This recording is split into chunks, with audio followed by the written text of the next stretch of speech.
కృష్ణదేవరాయల వారి తోటలో బూడిద గుమ్మడికాయలు కాసాయి. కాసిన కాయలన్నిటినీ ఎవరో దొంగిలిస్తున్నారు.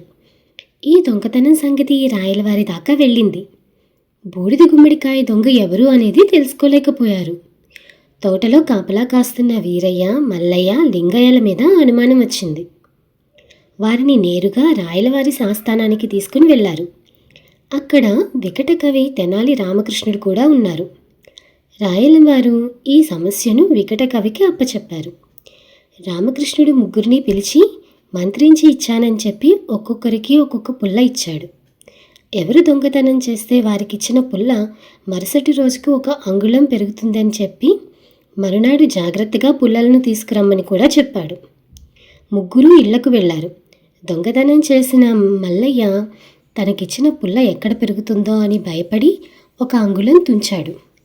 మరునాడు ముగ్గురు తమకిచ్చిన పుల్లలను తీసుకుని ఆస్థానానికి వచ్చారు. 2 పుల్లలు అలాగే ఉన్నాయి. ఒకరి పుల్ల విరిచి ఉండటం రామకృష్ణుడు గమనించాడు. దొంగ దొరికాడు. పుల్ల విరిచి తీసుకొచ్చిన మల్లయ్యే దొంగ అని తనకిచ్చిన పుల్ల ఎక్కడ పెరుగుతుందో అని భయపడి తానే పుల్లను విరిచి తెచ్చాడని తెనాలి రామకృష్ణుడు వివరించాడు. మల్లయ్య తాను ఎలా దొరికిపోయింది తెలుసుకుని సిగ్గుపడ్డాడు. రాజుగారిని క్షమించమని వేడుకున్నాడు. రాయలవారు అతనిని మందలించి వదిలేశారు. ఈ వీడియో నచ్చితే లైక్ చేయండి. అలాగే 90స్లో తెలుగు స్టోరీస్ని చిన్నప్పుడు మనం ఇమాజిన్ చేసుకుంటూ చదువుకున్నాం కదా, కానీ ఇప్పుడు ఆ ఇమాజినేషన్ని మీ కళ్ళకు కట్టినట్లు చూపించే ప్రయత్నం చేస్తున్నాం. మీరు కూడా మళ్ళీ ఒకసారి ఆ మెమరీస్ని లైవ్లీగా ఫీల్ అవ్వాలి అనుకుంటున్నారా?